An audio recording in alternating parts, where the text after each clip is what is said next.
بسم الله الرحمن الرحيم بسم الله الرحمن الرحيم بسم الله الرحمن الرحيم halkan waxaan ka salaamayaa ummadda Soomaaliyeed meel kasta ay joogto waan ku salaamayaa assalaamu calaykum waraxmatullaahi wabarakaatuh salaan ka bacdi waxaan leeyahay Ramadaan Kariim salaanta ka bacdi waxaan halkan maanta aan doonaynaa shirka jiraayid laba qodob oo ku saabsan bariga Soomaaliland oo kala ah marka ugu horeeya dagaalkan tukaraq iyo magaalo gobolka la yiraahdo Sanaag ayaan labada qodob oo muhiim ah baynu maanta ka hadlaynaa insha Allah bismillaah kariim aragtidayada iyo aragtida bulshada Soomaaliland ee degan qurbaha marka ugu horeeyaan ku horeysiiyay gobolkan Sanaag ee aad aragtaan dagaalkaas soo noqonaya beeraha walaalaha waxa dabada ka wada oo dabada ka riixaya oo lacag ku kharash gareynaya oo la og yahay inanka yar ee asli maydi inanka yar ee naagtagaalada la wareegaya Sanaag kula wareegaya ee ay ogeyn inuu hoonkay bal keenay gabadha ay tiri waan dayactiraynaa beeyada waxa la isku dilayaana waa beeyada iyo mashruuciyada inanka yar baa wada ummadana isku diraya iyo inanka yar ee ah la yiraahdo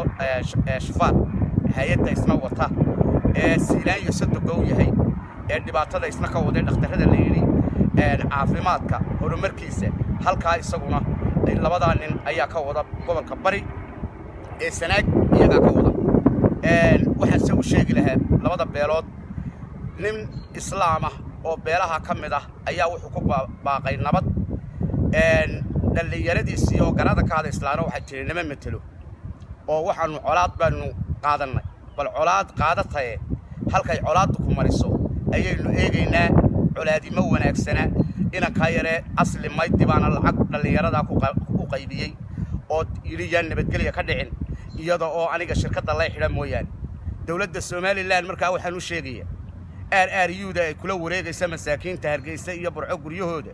ninkaas u baahan RRU inta lagu qabto la geeyo Madheera taasi waa ta labaad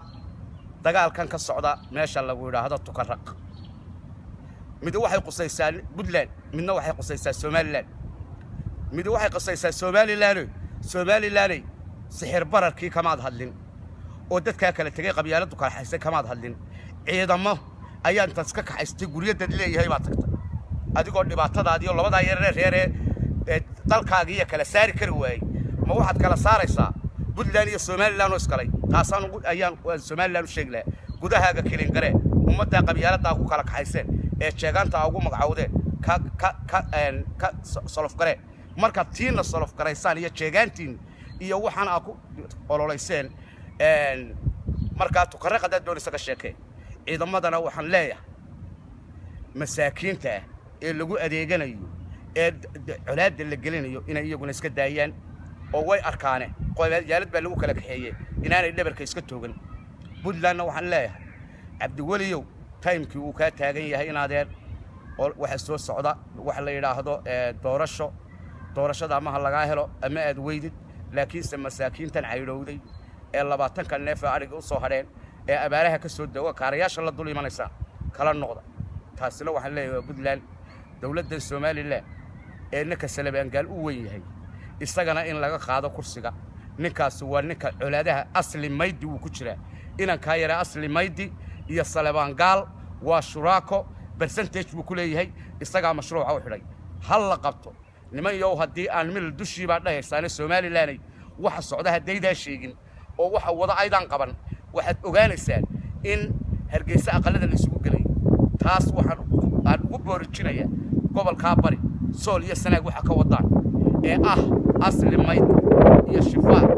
in la joojiyo oo nimanka ku wada ee mashruucyada soo xidhay in la qabto oo masaakiinta laga la dultago dagaalka wassalaamu calaykum waraxmatullaahi wabarakaatuh